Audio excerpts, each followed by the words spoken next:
Добар ден, значи ден. повторно на кафе во твоја, денеска со Бранимир Јовановиќ, малку ќе зборуваме за економија, за финансии и за некои прашања поврзани со економија, финансии и малку пошироко, кои што стигнуваат до твоја партија на Твитер и на другите социјални мрежи. Значи, она првото со кое што вообичаено почнуваме и кое што дефинитивно ја интересира партијата е мислење на еден експерт како Бранимир за тоа во каква состојба е економијата на Македонија. Значи, кои се оние основни проблеми кои што може да се идентификуваат, со кои што денеска се соочуваме? Да, па јас се надам дека нема да зборам предолго за нашата економија, бидејќи ако почнам да зборам на таа тема, не знам да запрам. Принцип, ако даваме некоја слика за македонската економија, ја би го поделил делот на три дела, онака медицински. Првото е симптомите, второто е диагнозата и трето е терапијата. Ако почнеме со симптомите, првите неколку поенти што се битни за македонската економија се дека ние како држава не сме сиромашни. Ние имаме GDP по глава на жител, односно национален доход по глава на жител од околу 5000 и нешто евра годишно. Значи секој човек во оваа држава има во просек 400 и нешто евра месечно. Тоа не се малце пари за да имате добар живот во оваа држава. Ние како држава не спаѓаме, не класифицираат како сиромашна држава, не класифицира, Светска банка не класифицира како upper middle income country. Значи како земја со среден доход, но високо средно ниво на доход. Што значи дека не сме сиромашни. Проблемот е како се тие пари дистрибуирани. И тоа е проблемот во нашата држава, што доходот, односно богатството, не се правилно дистрибуирани, не се правилно распределени. Два момента има главни тука. Првото е, првата дистрибуција што треба да се гледа е колкав дел од националниот доход оди за газдите на компаниите, собствениците на капиталот, а колкав дел оди за работниците. И ние тука по ова прашање сме едни од најлошите во Европа. Работниците кај нас добиваат само 45% од националниот доход, додека европскиот просек е 60%. Значи делот што завршува од производството што се произведува секоја година, помалку од пола завршува кај работниците кај нас, а повеќе од пола завршува кај газдите. Во европските земји, во развиените држави тоа не е така. Секојаш работниците земат поголем дел од делот што го добиваат газдите на фирми. Затоа што газдите се помал број, така? Не, напротив, кај нас има мал број на газди, мал број на фирми кои што се многу моќни. Добра. Тоа е проблемот. Там има обично повисока конкуренција и затоа не може тоа да го прават. И подисперзирано е, значи, така? Да, прво пазарната конкуренција е многу поизразена таму, немате монополи, дуополи, олигополи како што има кај нас, сегде има повисока конкуренција, а второ имаат повисоки работнички права. Кај нас нема работнички права, работниците не може да се бунат, да бараат повисоки плати и слично. Но ајде да го ставиме ако може за момент за вториот дел. Иако немам против да ми влеваш во збор, да нарушуваш концепцијата за што ја истегнав претходно. Значи тоа е првиот дел, распределбата на колку иде за капиталистите, колку иде за работниците. Вториот дел е од тој дел што оди кај луѓето, што не оди кај фирмите, него што оди кај луѓето, да кажеме, како е распределен тој дел по одделни луѓе. И тука сме повторно едни од најлошите во Европа, затоа што најбогатите 99%, најбогатите 1% во оваа држава добиваат 14% од вкупниот национален доход, што е највисоко ниво во Европа. За споредба, само во Франција тоа ниво е околу 5-6%. Кај нас е 14%. Се извинувам, јас сум малку наснина, така што ќе морам да правам паузи ваки постојано. Значи, таа распределба на доходот повторно е многу негативна кај нас. И што значи тоа 14%? Тоа значи дека најбогатите 1% од луѓето имаат 14 пати повисок доход од просекот во државата. Например, овие најбогатите 1% секој од нив живее со 5000 евра месечно, секој од нив. 5000 евра месечно, додека остатокот од државата живее со 300 и нешто евра месечно, 14 пати помалку. И тоа е вториот проблем ако се гледа таа дистрибуција. Следно што е многу битно кога ги поставуваме симптомите е ги спомнав работничките права, значи имаме ниски работнички права и тоа се го гледа во многу фактори, но најонак индикативен за мене е тоа што имаме многу висока смртност на работници.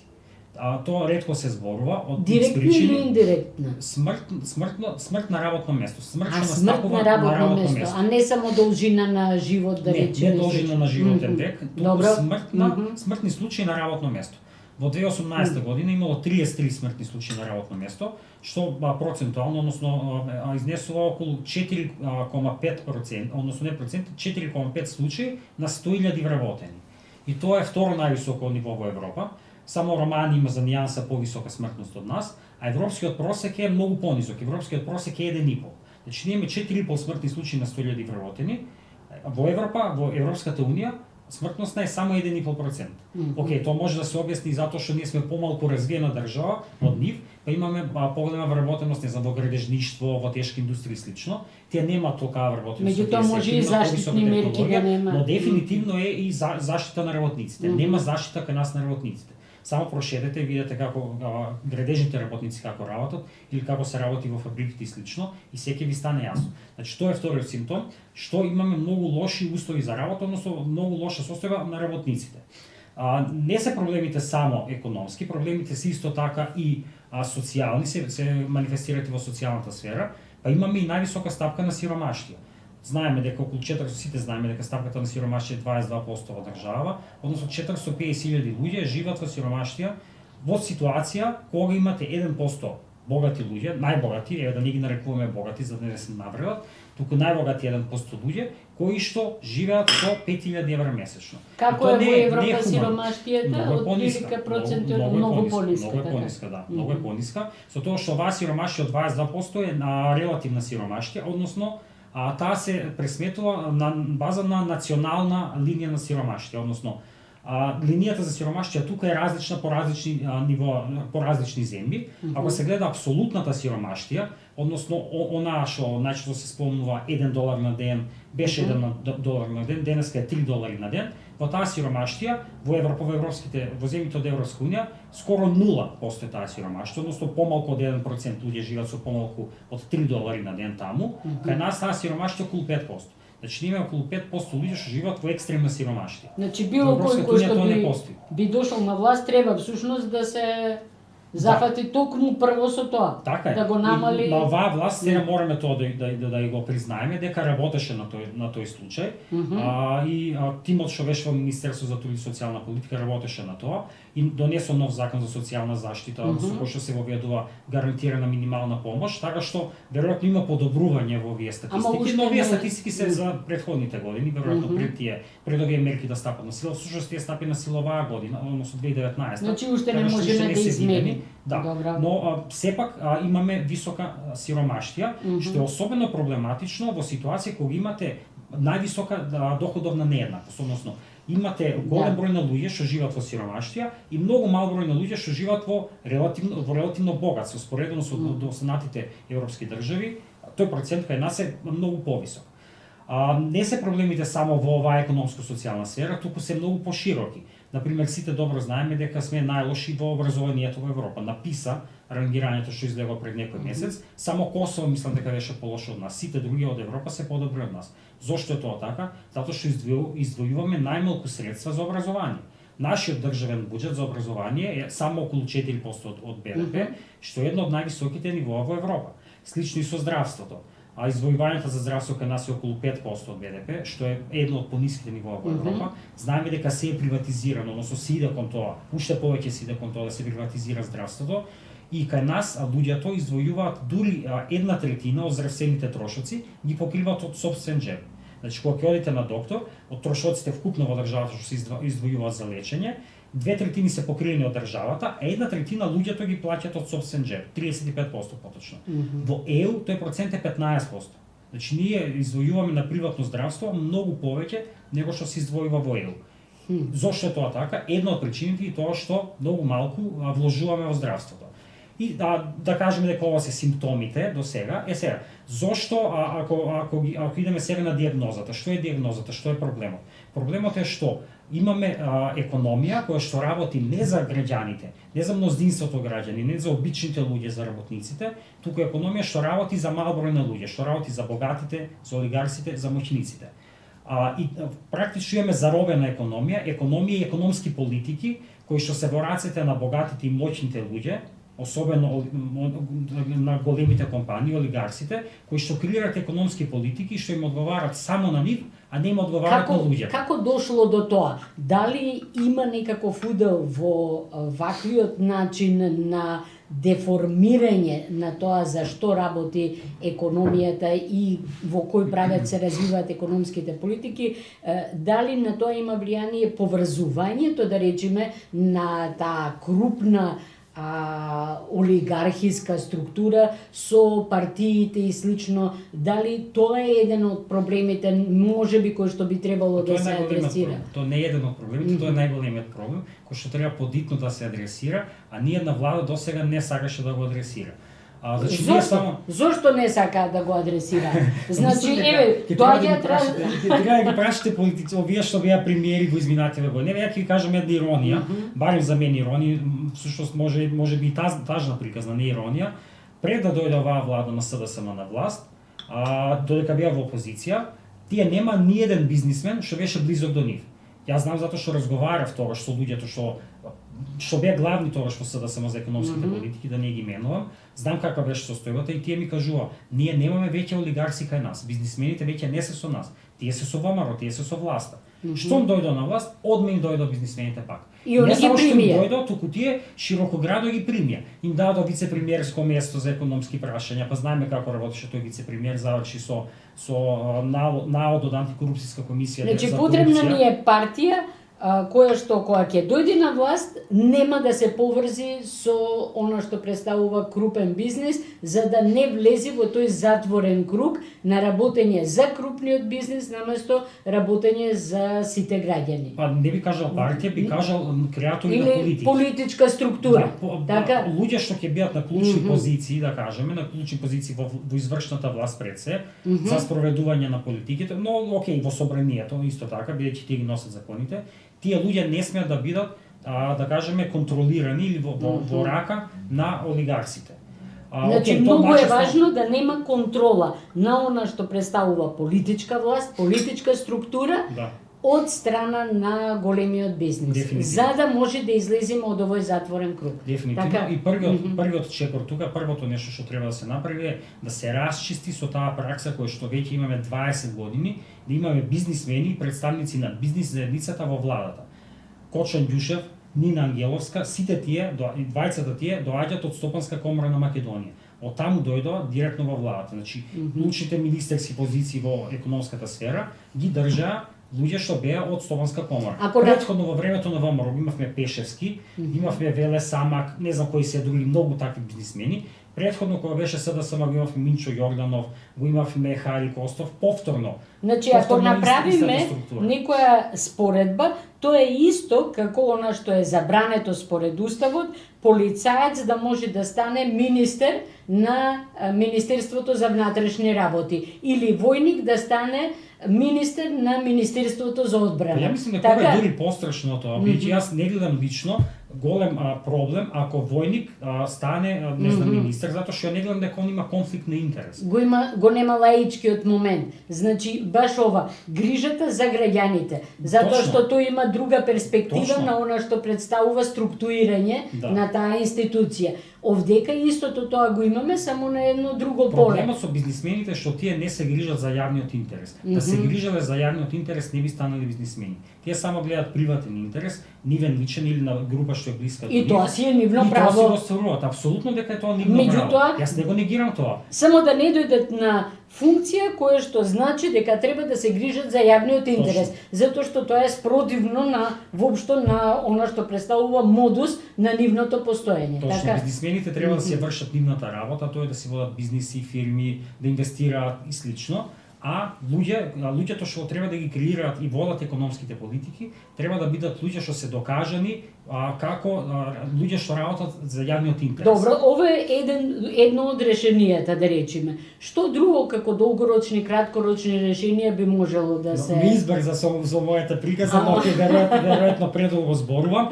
Значи потребна и смена на економските политики што се водеа во изминатите периоди. Просто кажано, значи не политики за богатите, моćните, олигарсите, големите компании, туку политики за работниците, сиромашните, малите домашни предпријатија. По-конкретно, ќе набројам само неколку. Прво и основно, потребна е, мора да сватиме дека ние имаме ниски даноци и мал државен буџет. Даноците во оваа држава, сите знаеме дека се... буџетот? Буџет, знаете колку проценти од БДП е нашиот буџет? Околу 30%. Знаете колку е европскиот просек? 45%. Добро. Значи имаме уште фора да го зборуваме. Само две држави во Европа, или можеби три да се сега, се менуваат тие бројки од година во година, имаат буџет што е понизок или на наше ниво. Тоа се Албанија, Косово и не знам дали беше Грузија или некоја таква. Значи, само две-три држави во Европа имаат државен буџет што е 30% или помалку. Сите други имаат многу повисоки буџети. Шведска, сите овие други имаат буџети од 55%. Значи треба повисоки даноци, кои што би граделе и прогресивни даноци, особено значено, прогресивни даноци. Не повисоки даноци за обичните луѓе, за сиромашните. Значи повисоки даноци за богатите и за моćните. И особено повисоки даноци на големите компании. Добро, тоа многу често го поврзуваат со тоа како ќе внесиме капитал, како ќе ги заинтересираме да вложуваат во нашата држава и слично, ако им понудиме ваква структура која што подразбира повисоки даноци. А кој да вложува во нашата држава? Странците? Па, многу често се зборува баш за тоа. Одиме кон една од следните мерки. Значи, ако нешто беше константа во економските политики во оваа држава во изминативе 30 години, една од работите беа странските директни инвестиции. Стана мантра, само странски директни инвестиции, доста више луѓе. 30 години пробуваме со странски директни инвестиции, не оди. Домашни инвестиции, Значи, ни требаат инвестиции, да, но не нужно странски. Секој што може да инвестира, е добро дојден да инвестира. Дали е домашен, дали е странец, дали е државата, не треба да правиме разлика. Значи, потребни се инвестиции, но не нужно странски инвестиции. Значи, не привилегии за странците. Не привилегии за странците никако, туку поддршка, особено поддршка на малите домашни фирми. Тие се оние што најмногу вработуваат, тие се оние кои што не ги експлоатираат работниците, тие се оние кои што не остваруваат високи добивки, затоа тие треба да ги поддржуваме. Малите домашни фирми пред се треба да ги поддржуваме.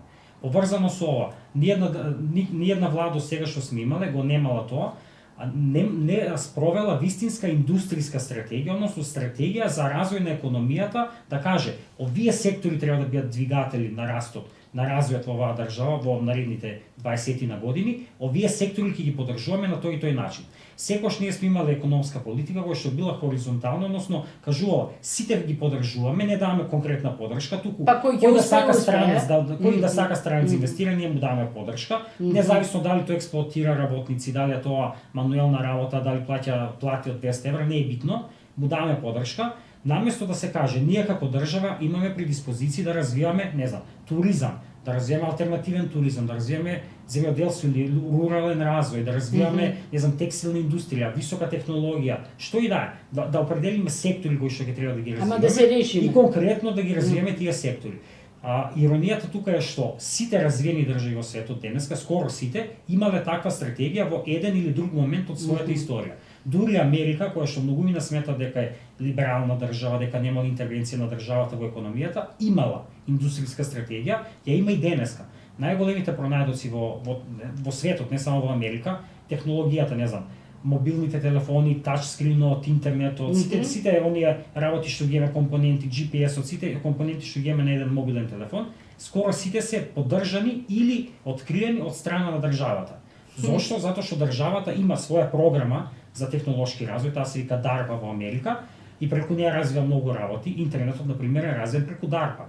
DARPA е пред се за војна индустрија, ама не е само тоа, не е само војна индустрија. Интернетот прв се користел во војната индустрија во Америка, ама не останува само на тоа. Многу други истражувања. Да. После тоа се шири, значи како прво Америка има таа програма DARPA, а како второ поддржува технолошки компании кои што сакаат да развиваат одредени производи, тие ги поддржуваат директно. Ние тоа немаме. Ние даваме пари шаком и капом на кои да стигнеме, да странски компании и слично, а немаме, тоа никако не е условено, никако не е таргетирано.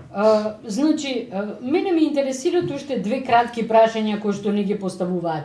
Ти спомна дека ни треба поголем буџет и слично, меѓутоа проблем е со трошењето на буџетот. Да речеме, многу често се случува парите кои што се дадени од буџетот да не бидат потрошени во тековната година и потоа тие се губат пари. И на некаков начин не може да се искористи она што можеби некој го заштедил и слично, за да може да се вложи во идната година во некој поголем проект. Дали може нешто да се направи во таа насока, дали е тоа добро или лошо и слично? Да, не би кажал дека се губат парите, но правото на користење на тие пари, ако не го искористите оваа година, во оваа буџетска година, во наредната го немате автоматски. За да го добиете во наредната година, ќе треба повторно да преговарате и да се договарате со Министерството за финансии и слично. И ако ви дозволи, ако се договорите, што се нека Министерството одлучува, него тоа е процес на соработка на договарање, ако се договорите ќе ги имате. Но најчесто ги немаат затоа што овој буџет е до 31.12, а новиот буџет се донесува претходно. Се подготвува претходно и вие планирате дека во оваа година ќе ги потрошите парите за изградба на тоа и тоа школа и не ги ставате затоа, не го ставате тој проект во наредниот буџет. И затоа ако не го искористите, ако не го изградите тоа школа до крајот на оваа година, веќе во наредната немате право да го градите тоа школа. Ова е сериозен проблем, особено мора да се признае тоа дека оваа влада е уште полоша од претходната влада во искористувањето на буџетот, особено на капиталните инвестиции од буџетот. Зошто? Ние критикуваме. Зошто не се искористуваат тие? Што е она што треба да се направи за да може соодветно да се искористат оние буџетски пари кои што викаш дека се и помали од она што би требало да биде. Да, што е многу, она што сега прашање за $1.000.000, ја имам некои мои објаснувања со кои што можеби нема секој да се сложи, но мојот став е дека проблемот е во тоа што имаме нефункционални институции.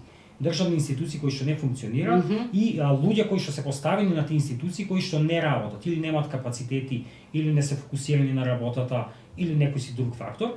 Тоа е втората причина. И третата причина е што премногу е централизирано се во оваа држава. За да можете, и така беше во времето на Груевски, па така е можеби и по инерција кај оваа влада. Раководителите на институциите како да немаат храброст сами да прават нешто. Ти му кажеш, не знам, имаш 5 милиони евра за да реновираш училишта во држава, на министерот за образование ќе му го дадеш тоа во буџетот, он сам нема да ги реализира тие пари. Дали може и тоа е поврзано? Да се договори на највисок ниво во владата и слично. Дали и тоа не е поврзано со она што представува начин на структурирање на нашите политички партии и слично, каде што некако партискиот врв или многу мал број луѓе се оние кои што всушност решаваат? Може да се поврзе дефинитивно, може да се поврзе со тој послушнички менталитет, кога имате султан одгоре, тој одлучува за се, и ги имате доле поданиците, послушниците кои што се плашат и не ни сака да прават нешто на своја рак, но секако да има одредена одговорност. Со тоа што да се остави простори за исклучоци, има секојаш објективни причини, не знам, невреме, што и да е, временски непогоди, избори, па те прекинуваат во работата и слично. Не, мене ми се допаѓа тоа функционерите да одговарат. Има таков принцип за да знаат раководителите на институциите дека тие се одговорни, затоа што тоа се пари на граѓаните. Како добри домаќини. Да. Во државниот буџет вие сте ветили дека ќе инвестирате 5 милиони евра во школи или во градинки или во што и да е. Ако не го направите тоа, вие ги лажете граѓаните. Мора да бидете одговорни кон нив. Ако вие ставате во државниот буџет дека ќе изградите нов клинички центар или ќе вложите 50 милиони евра во гасификација, а тоа не го направите, вие ги лажете граѓаните, вие не сте одговорни кон нив. Тие ве бирале вас за да им служите на нив, да работите во нивен интерес и сега вие тоа не го правите. И затоа мора да има одредена одговорност тука, за да се воспостави тој принцип дека министрите знаеме сите дека потеклото на зборот министер доаѓа од слуга, некој што служи, некој што му служи. Дека треба да служат на граѓаните. Министрите да знаат дека тие им служат на граѓаните, а не обратно, дека граѓаните им служат на нив. Супер. Фала многу. Ја мислам дека ние можеме да продолжиме вака уште цел сат, па и повеќе. Тоа ќе значи само дека ќе мора уште еднаш да те повикаме и да промоабитиме и понатаму дури и за поконкретни делови кои што би сакале евентуално да ги внесиме во програмата на твоја партија и со која што во иднина би помогнале во најмала смисла на зборот да се сменат сите овие ситуации. Благодарам уште еднаш многу и се гледаме, се надевам повторно. Секако, да.